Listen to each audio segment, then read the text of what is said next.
गौरी पुत्र गणेश भगवान की जय। जय श्री कृष्णा, राधे राधे।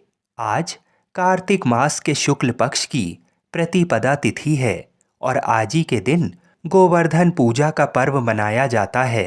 कुछ स्थानों पर इसे अन्नकूट के नाम से भी जाना जाता है। अन्नकूट शब्द का अर्थ होता है अन्न का समूह। विभिन्न प्रकार के अन्न को समर्पित और वितरित करने के कारण ही इस उत्सव या पर्व का नाम अन्नकूट पड़ा। अन्नकूट या गोवर्धन पूजा भगवान श्री कृष्ण के अवतार के बाद द्वापर युग से प्रारंभ हुई। इसमें हिंदू धर्म के लोग घर के आंगन में गाय के गोबर से गोवर्धन नाथ जी की प्रतिमा बनाकर उनका पूजन करते हैं। उसके बाद गिरिराज भगवान को प्रसन्न करने के लिए उन्हें अन्नकूट का भोग लगाया जाता है। इस दिन अनेक प्रकार के पकवान मिठाई से भगवान को भोग लगाया जाता है। इस दिन धन दौलत गाड़ी अच्छे मकान के लिए श्री कृष्ण जी और माँ लक्ष्मी को प्रसन्न किया जाता है ताकि नौकरी या व्यापार में खूब तरक्की मिल सके। तो आज मैं आपको सुना रहा हूँ गोवर्धन पर्व की बड़ी ही दुर्लभ कथा। तो इन कथाओं को बड़ी ही श्रद्धा और प्रसन्न चित मन से पूरा अवश्य सुनिएगा। इन कथाओं को सुनने से मनुष्यों की सभी मनोकामनाएं पूर्ण हो जाती हैं। भगवान की गोवर्धन लीला के समय जब इंद्रदेव वर्षा और विनाश का तांडव करके थक गए, वह वृंदावन और वृंदावन वासियों का कुछ भी अहित नहीं कर पाए, तब वह बहुत लज्जित हुए। वह भगवान लीला और उनकी शक्ति को पहचान चुके थे। उनका अभिमान चूर चूर हो चुका था। वह भगवान से अपने कृत्य के लिए क्षमा मांगने की सोच रहे थे, किंतु साहस नहीं कर पा रहे थे। तभी आकाश मार्ग में तेज प्रकाश उत्पन्न हुआ और घंटियों की मधुर ध्वनि गूंजने लगी। कुछ ही देर में गौ माता सुरभि वहां प्रकट हुई और इंद्र को संबोधित करते हुए बोली, हे देवराज, मैंने अब तक आपको गौवंश का रक्षक ही समझा था, किंतु अब मेरा भ्रम टूट चुका है। आपने अपने अहंकार के कारण वृंदावन के संपूर्ण गौवंश को समाप्त करने के लिए अपनी पूरी शक्ति का प्रयोग किया है, किंतु धन्य है भगवान श्री कृष्ण जिन्होंने गौवंश की ही नहीं समस्त वृंदावन वासियों की आपके कोप से रक्षा की। सत्य में तो वही गौ रक्षक हैं जिन्होंने गौवंश के किसी भी प्राणी का तनिक भी अहित नहीं होने दिया। अतः मैं आपको गौवंश का रक्षक मानने से इनकार करती हूँ। मैं जा रही हूँ वृंदावन की पावन धरती पर जहाँ भगवान श्री कृष्ण अपनी लीला कर रहे हैं। मैं जा रही हूँ श्री हरि के चरणों की वंदना करने। ऐसा कहकर गौ माता सुरभि वृंदावन की ओर चल दी। वृंदावन पहुंचकर गौ माता सुरभि भगवान श्री कृष्ण के सम्मुख प्रकट हुई। गौ माता को अपने सम्मुख देखकर भगवान कृष्ण अत्यंत प्रसन्न हुए। उन्होंने उनके आने का कारण पूछा। गौ माता सुरभि बोली, हे स्वामी, आप तीनों लोकों के पालनहार हैं। आज आपने अपनी लीला से वृंदावन के समस्त गौवंश की रक्षा की है। मैं आपके चरणों की वंदना करती हूँ। हे नाथ, आज मैं बहुत प्रसन्न हूँ। हे स्वामी, यूं तो समस्त सृष्टि आपके संकेत मात्र से ही चलायमान है। आप ही समस्त सृष्टि के उत्पत्ति का कारण हैं। आप ही एकमात्र दाता हैं। समस्त संसार आप ही से उपभोग प्राप्त करता है। किंतु हे स्वामी, आज मैं आपको कुछ देना चाहती हूँ, कृपा कर उसे स्वीकार करें। तब भगवान प्रेम पूर्वक बोले, हे माता, आप मुझको अपनी माता के समान ही प्रिय हैं। आप जो भी देंगी उसको प्राप्त करना मेरा सौभाग्य होगा। ये सुनकर गौ माता सुरभि अत्यंत प्रसन्न हुई और बोली, हे स्वामी, आपके इस संसार में अनेकों नाम हैं, किंतु आज मैं भी आपको एक नाम देना चाहती हूँ, कृपा कर उसे स्वीकार करें। तब भगवान अत्यंत प्रसन्न होते हुए बोले, अवश्य माता, शीघ्र ही बताएं। गौ माता सुरभि बोली, हे नाथ, आपने समस्त गौवंश की रक्षा की है, इसलिए आज से आप गोविंद नाम से पुकारे जाएंगे। गोविंद नाम सुनकर भगवान कृष्ण प्रसन्नता से झूम उठें और गौ माता सुरभि से बोलें, हे माता, आपका दिया ये नाम अत्यंत सुंदर है। मैं इसको सहर्ष स्वीकार करता हूँ। मेरे जितने भी नाम हैं, उन सभी नामों में ये नाम मुझको सबसे अधिक प्रिय होगा। मैं आपको वचन देता हूँ कि आज से मेरा जो भी भक्त मुझको गोविंद नाम से पुकारेगा, उसके सभी दुख मैं स्वयं ही वहन करूँगा। भगवान और गौ माता सुरभि के मध्य ये वार्तालाप चल ही रहा था। तभी वहाँ देवराज इंद्र भी आ पहुँचे। उन्होंने भगवान से अपने अपराध के लिए क्षमा मांगी और गोविंद नाम से भगवान की वंदना की। भगवान ने प्रसन्न होकर इंद्र को क्षमा कर दिया। तत्पश्चात देवराज इंद्र और गौ माता सुरभि ने प्रभु से विदा ली। इस प्रकार मेरे ठाकुर जी का एक और नाम पड़ा गोविंद, क्योंकि भगवान कृष्ण को गायों से विशेष स्नेह था। अतः गौ माता द्वारा दिया गया ये गोविंद नाम भगवान को अत्यंत प्रिय है।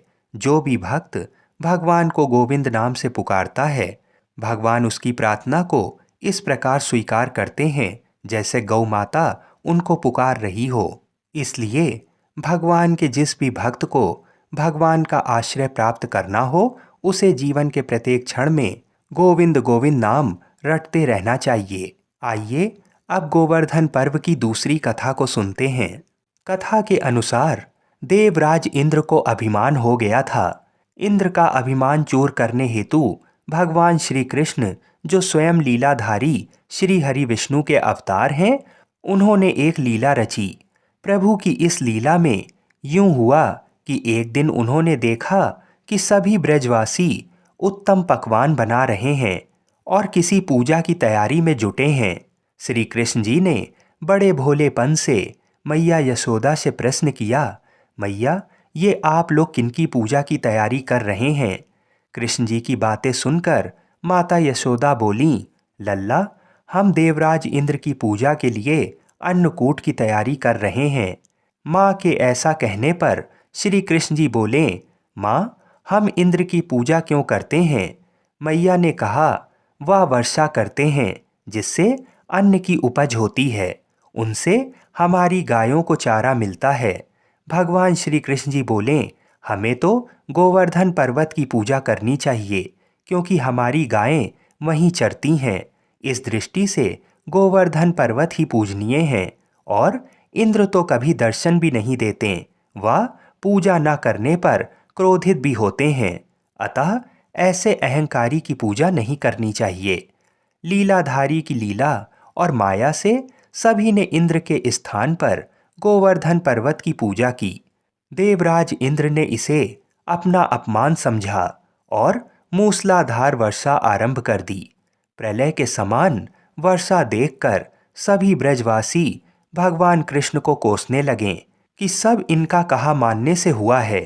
तब मुरलीधर ने मुरली कमर में डाली और अपनी कनिष्ठा उंगली पर पूरा गोवर्धन पर्वत उठा लिया और सभी ब्रजवासियों को उसमें अपने गाय और बछड़े समेत शरण लेने के लिए बुलाया। इंद्र कृष्ण की ये लीला देखकर और क्रोधित हुए। फलतः वर्षा और तेज हो गई। इंद्र का मान मर्दन के लिए तब श्री कृष्ण ने सुदर्शन चक्र से कहा कि आप पर्वत के ऊपर रहकर वर्षा की गति को नियंत्रित करें, और शेषनाग से कहा कि आप मेड़ बनाकर पानी को पर्वत की ओर आने से रोकें। इंद्र निरंतर 7 दिन तक मूसलाधार वर्षा करते रहें। तब उन्हें लगा कि उनका सामना करने वाला कोई आम मनुष्य नहीं हो सकता।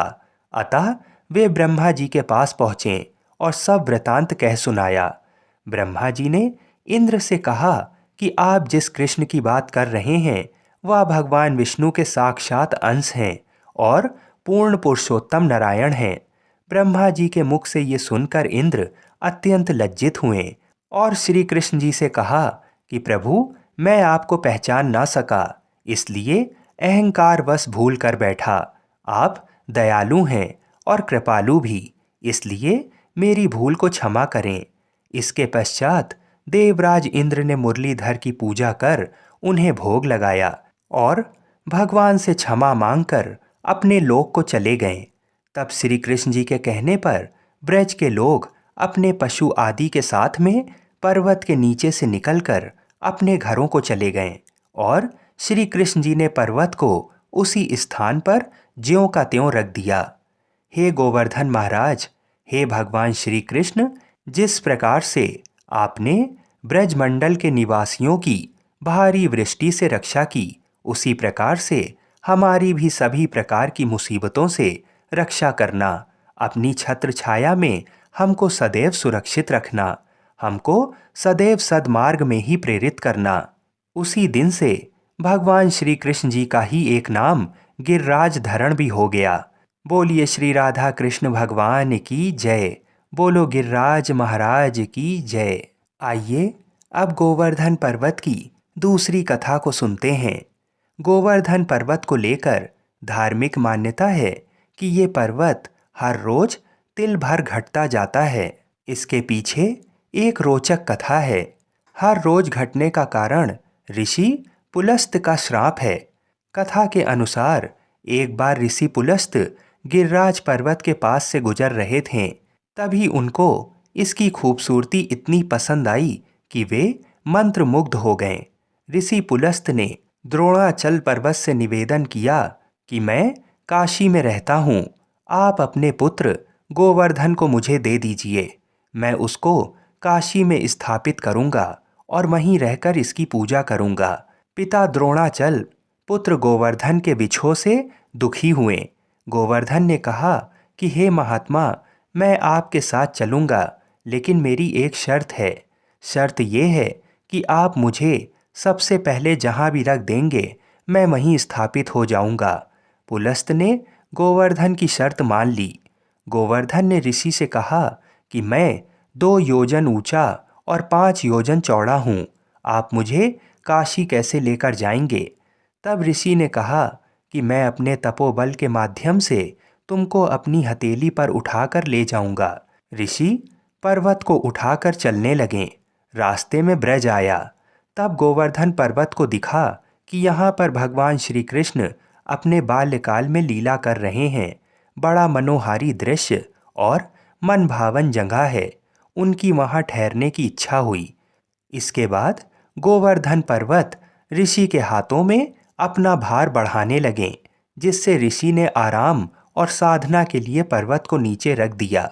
ऋषि पुलस्त ये बात भूल गए थे कि उन्हें गोवर्धन पर्वत को कहीं भी नहीं रखना है। साधना के बाद ऋषि ने पर्वत को उठाने की बहुत कोशिश की, लेकिन पर्वत हिला तक नहीं। इससे ऋषि पुलस्त बहुत क्रोधित हो गए और उन्होंने श्राप दे दिया कि तुमने मेरी मनोरथ को पूर्ण नहीं होने दिया, इसलिए अब हर रोज तिल भर तुम्हारा क्षरण होता रहेगा। माना जाता है कि उसी समय से गिरिराज पर्वत हर रोज घट रहा है। आइए अब गोवर्धन गिरिराज जी के प्राकट्य होने की कथा को सुनते हैं। धार्मिक दृष्टि से गिरिराज जी का प्राचीन काल से ही ब्रज में सर्वाधिक परिपूर्ण स्थान और महत्व रहा है। ब्रज में मान्यता है श्री गिरिराज जी की तलहटी एवं कंदराओं में भगवान श्री कृष्ण तथा श्री राधा जी के विहार स्थल रहे हैं। अतएव इस भूमि का विशेष महत्व है।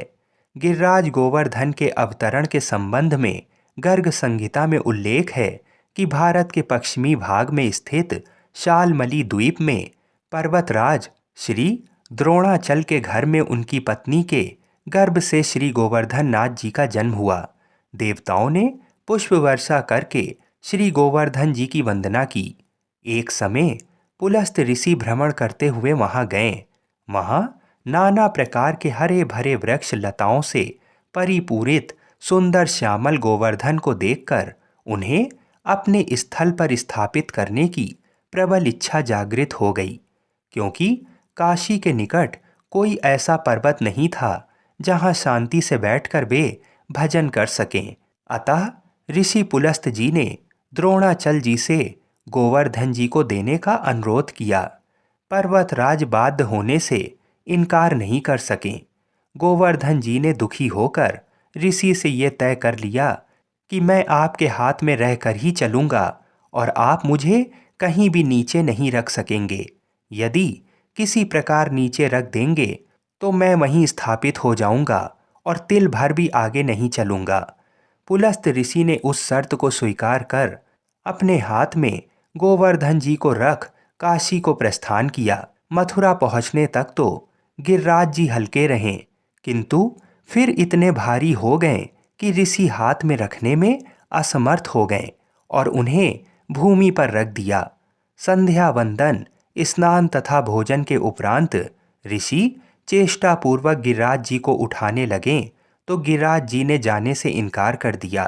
तब ऋषि ने क्रुद्ध होकर ये श्राप दे दिया कि तुम नित्य प्रति एक तिल के समान घटते जाओगे। गिरिराज जी ने ऋषि के श्राप को ग्रहण किया, किंतु उन्हें ज्ञात था कि श्याम सुंदर श्री कृष्ण भगवान व्रज में अवतरित होकर विविध लीलाएं करेंगे, जिससे मैं कृतार्थ हो जाऊंगा।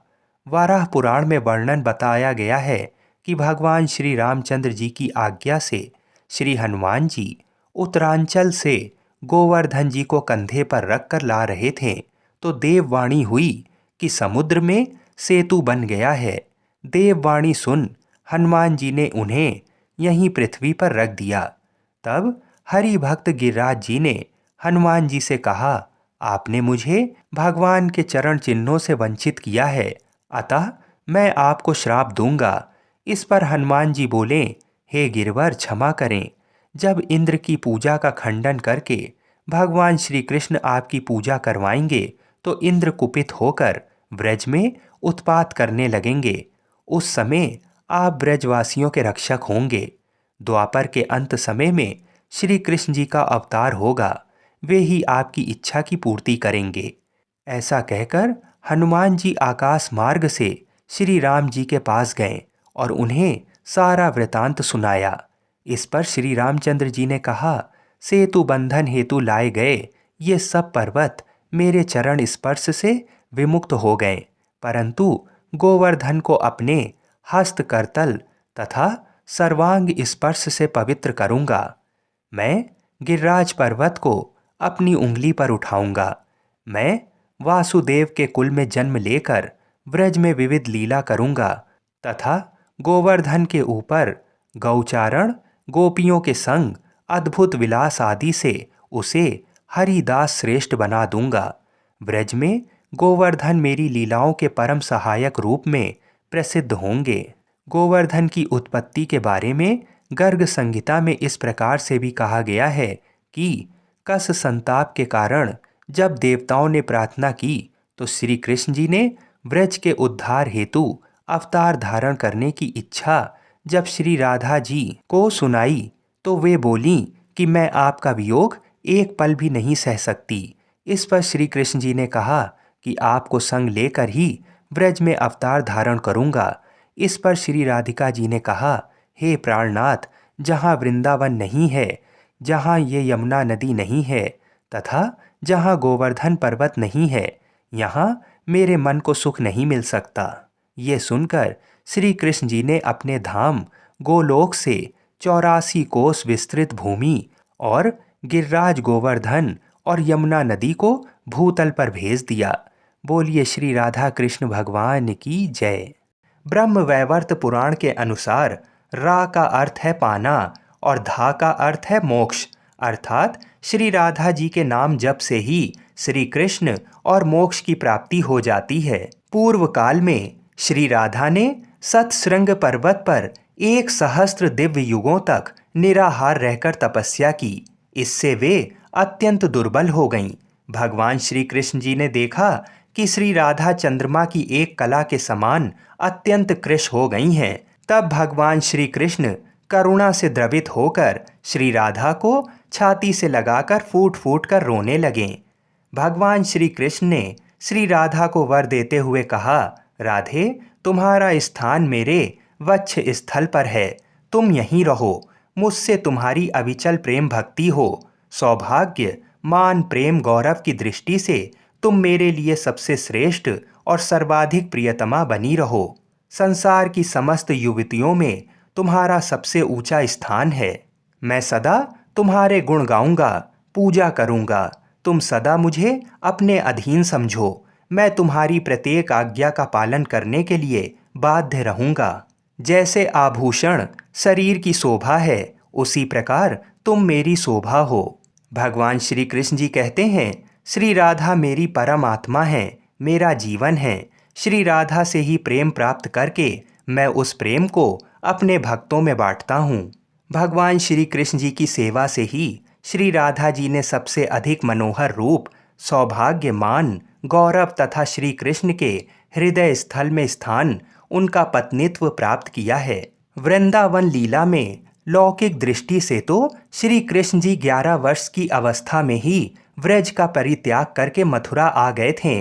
इतनी छोटी अवस्था में स्त्रियों के साथ प्रणय की बात कल्पना में ही नहीं आती, और अलौकिक जगत में श्री राधा कृष्ण दोनों सर्वथा एक ही हैं। फिर भी भगवान ने ब्रह्मा जी को श्री राधा के दिव्य विग्रह का दर्शन कराने का वरदान दिया था। उसकी पूर्ति के लिए उन्होंने ब्रह्मा जी को एकांत वन में श्री राधा के दर्शन कराएं, और वही ब्रह्मा जी के द्वारा रसराज कृष्ण और महाभाव रूपी राधा की विवाह लीला भी संपन्न हुई। ये विवाहिता श्री राधा जी सदैव ही भगवान श्री कृष्ण के संग रहती हैं, अवश्य ही छिपी रहती हैं। केवल कृष्ण कृपा होने पर ही साधक को इस युगल जोड़ी के दुर्लभ दर्शन होते हैं। पौराणिक कथाओं के अनुसार राधा माता गोलोक में श्री कृष्ण जी के साथ निवास करती थीं। एक बार देवी राधा गोलोक से कहीं बाहर गईं। जब वापस आईं तो देखा कि कृष्ण भगवान गोलोक में नहीं हैं। उस समय भगवान श्री कृष्ण अपनी एक सखी विराजा के साथ गोलोक में घूम रहे थे। ये बात जब राधा जी को मालूम हुई तो उन्हें गुस्सा आया और वे सीधे उनके पास पहुंच गईं। वहां पहुंचकर उन्होंने भगवान श्री कृष्ण को काफी भला बुरा कहा। राधा जी का ये व्यवहार भगवान श्री कृष्ण के मित्र श्री दामा को बुरा लगा और उन्होंने राधा जी को पृथ्वी पर जन्म लेने का श्राप दे दिया। राधा रानी को इतने गुस्से में देखकर कृष्ण भगवान की सखी विराजा भी वहां से चली गईं। इस श्राप के बाद राधा ने बदले में श्री दामा को श्राप देते हुए राक्षस कुल में जन्म लेने का श्राप दे दिया। राधा रानी के द्वारा दिए गए श्राप के कारण ही श्री दामा का जन्म शंखचूर्ण दानव के रूप में हुआ था। दानव कुल में जन्म लेने के बाद भी भगवान विष्णु का अनन्य भक्त बना। वहीं दूसरी ओर राधा रानी ने भी पृथ्वी पर वृषभानु के घर पुत्री के रूप में जन्म लिया। लेकिन राधा रानी वृषभानु जी की पत्नी देवी कीर्ति के गर्भ से नहीं जन्मी थीं। दरअसल जिस समय श्री दामा और राधा रानी ने एक दूसरे को श्राप दिया, तब भगवान श्री कृष्ण जी ने राधा रानी से कहा कि आपको पृथ्वी पर देवी कीर्ति और वृषभानु जी की पुत्री के रूप में रहना है। इसके आगे भगवान श्री कृष्ण ने राधा रानी से कहा कि जब आप विवाह के योग्य हो जाएंगी तो आपका विवाह मनुष्य के अवतार में रायण नामक एक वैश्य से होगा। हालांकि वह भी मेरे अंश अवतारों में से ही एक होगा। आप धरती पर भी मेरी प्रियतम बनकर ही रहेंगी, परंतु हम दोनों को वहां बिछड़ने का दुख सहना होगा। हे राधा रानी, अब आप धरती पर जन्म लेने की तैयारी करें। सांसारिक दृष्टि से देवी कीर्ति गर्भवती हुईं और उन्हें प्रसव भी हुआ, लेकिन देवी कीर्ति के गर्भ में योग माया की प्रेरणा से वायु का प्रवेश हुआ और उन्होंने वायु को ही जन्म दिया।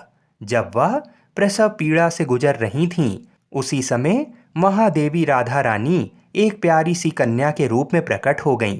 जिस दिन राधा रानी प्रकट हुईं, वह भाद्रपद शुक्ल पक्ष की अष्टमी का दिन था। आप लोग बड़ी ही श्रद्धा से पूरी कथा सुनिएगा। एक गांव में रमा नाम की एक स्त्री थी। उसके विवाह को 5-6 बरस हो गए थे, लेकिन उसकी कोई संतान नहीं थी। एक बार श्री राधा अष्टमी का उत्सव आया। गांव की औरतें बरसाना जा रही थीं। औरतों ने कहा कि तुम भी बरसाना चलो, राधा रानी बड़ी दयालु हैं, तुम्हारी गोद जरूर भर देंगी। वह स्त्री कई महीनों से घर से बाहर नहीं निकली थी, इसलिए उसके पति और सास ने भी उसे जाने की आज्ञा दे दी। बस उसने मन में ठान लिया कि राधा रानी मेरी गोद जरूर भरेंगी। जिस दिन उसे जाना था उसी दिन उसके पैर में चोट लग गई, चला भी नहीं जा रहा था। फिर वह स्त्रियों के संग यात्रा पर चली गई। सारे रास्ते राधा कृष्ण जी का जाप कीर्तन करती हुई गई और बरसाना पहुंचकर नहा धोकर राधा जी के मंदिर में जाने के लिए तैयार हुई। राधा जी के महल में जब जाते हैं तो ऊपर बहुत सी सीढ़ियाँ चढ़नी पड़ती हैं। जैसे सीढ़ियाँ चढ़ने लगी तब वह स्त्रियों से बोली कि तुम लोग आगे आगे चलो, मैं धीरे धीरे सीढ़ियों से आ रही हूँ। मेरे पैर में चोट लगने की वजह से चला भी नहीं जा रहा है। 2-4 सीढ़ियाँ चढ़ने के बाद उसका पैर मुड़ गया और वह नीचे गिरने लगी। तभी एक 7-8 साल की कन्या ने उसका हाथ पकड़ लिया।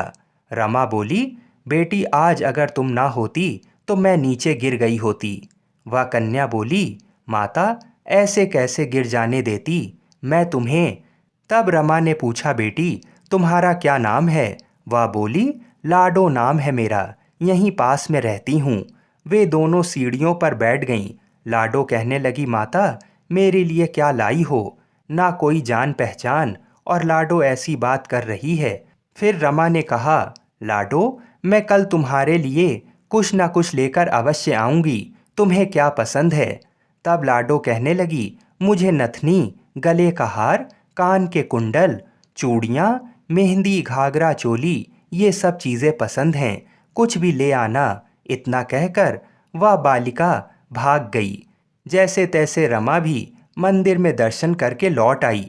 फिर रमा उस बालिका के बारे में सोचने लगी और बाजार में उसने गले का हार और चूड़ियाँ उसके लिए लीं।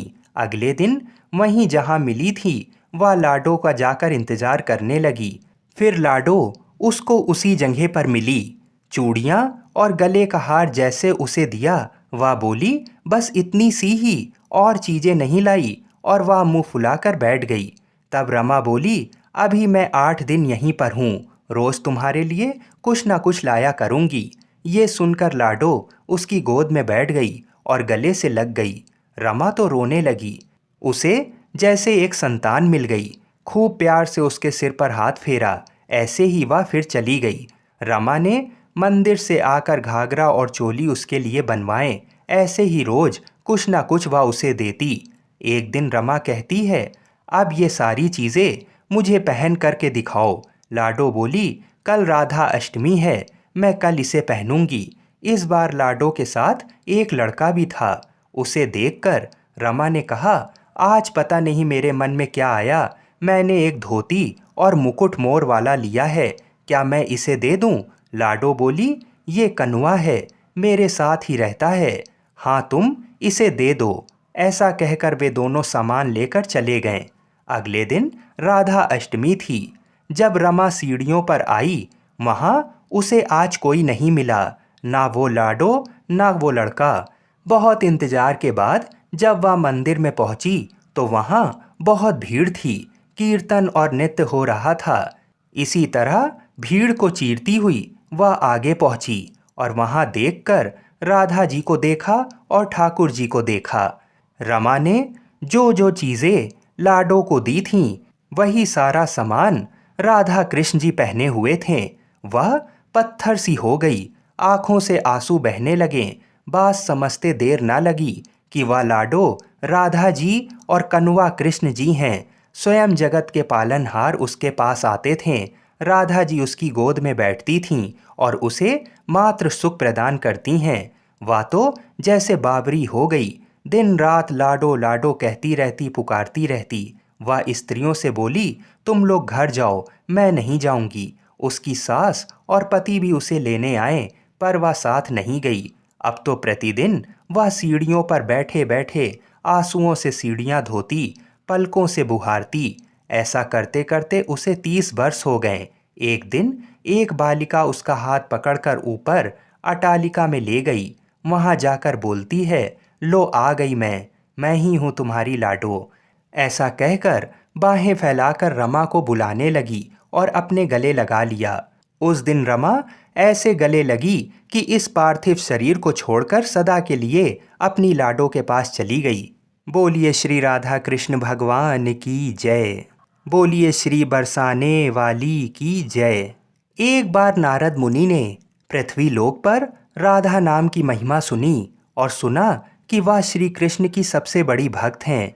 नारद जी को लगता था कि वह श्री हरि के सबसे बड़े भक्त हैं। अपने मन की शंका का निवारण करने के लिए नारद जी श्री कृष्ण जी के पास गए। श्री कृष्ण जी तो अंतर्यामी हैं, समझ गए कि नारद जी के मन में क्या शंका चल रही है। श्री कृष्ण जी ने सोचा नारद जी को राधा रानी के प्रेम और भक्ति का अनुभव करवाना ही पड़ेगा। जब नारद जी श्री कृष्ण जी के पास आए तो श्री कृष्ण अपना सिर पकड़कर बैठे थे। नारद जी ने श्री कृष्ण जी से पूछा कि प्रभु आपको क्या हुआ है। तब श्री कृष्ण जी कहने लगे कि नारद जी मेरे सर में बहुत दर्द है। नारद जी ने पूछा कि प्रभु आपके इस दर्द का निवारण कैसे होगा। तब श्री कृष्ण जी ने कहा कि अगर कोई मेरा सच्चा भक्त अपने चरणों को धोकर उसका चरणामृत मुझे पिलाए तो मेरे सिर का दर्द ठीक हो जाएगा। नारद जी सोचने लगे कि मैं श्री हरि का सच्चा भक्त हूँ, लेकिन श्री कृष्ण को अपने चरणों का चरणामृत पिलाने से मुझे नरक तुल्य पाप लगेगा, इसलिए ऐसा पाप मैं अपने सिर पर नहीं ले सकता। नारद जी ने रुक्मणी जी से और बाकी रानियों से इस समस्या को सुनाया, लेकिन कोई भी इस पाप को अपने सर पर लेने को तैयार ना हुआ। नारद जी को राधा रानी की याद आई कि वह भी तो श्री कृष्ण जी की सच्ची भक्त हैं। नारद जी ने जाकर सारा प्रसंग राधा रानी को सुनाया। राधा रानी ने उसी समय एक बर्तन में जल लेकर अपने चरणों को धोकर वह जल नारद जी को दिया और कहा कि जल्दी से जाकर इसे श्री कृष्ण जी को दे दो। राधा रानी नारद जी से कहने लगीं, मैं जानती हूँ कि इस बात के लिए मुझे नरक तुल्य पाप लगेगा। राधा रानी आगे नारद जी से कहती हैं, श्री कृष्ण के दर्द के निवारण के लिए मैं कोई भी पाप अपने सिर पर लेने को तैयार हूँ। नारद जी श्री कृष्ण जी के पास गए तो श्री कृष्ण मंद मंद मुस्कुरा रहे थे। अब तक नारद जी समझ गए कि राधा रानी श्री कृष्ण से निश्चल प्रेम करती हैं और उनकी सबसे बड़ी भक्त हैं, तथा श्री कृष्ण ने यह सारी लीला मुझे यह एहसास कराने के लिए रची है। बोलिए श्री राधा कृष्ण भगवान की जय।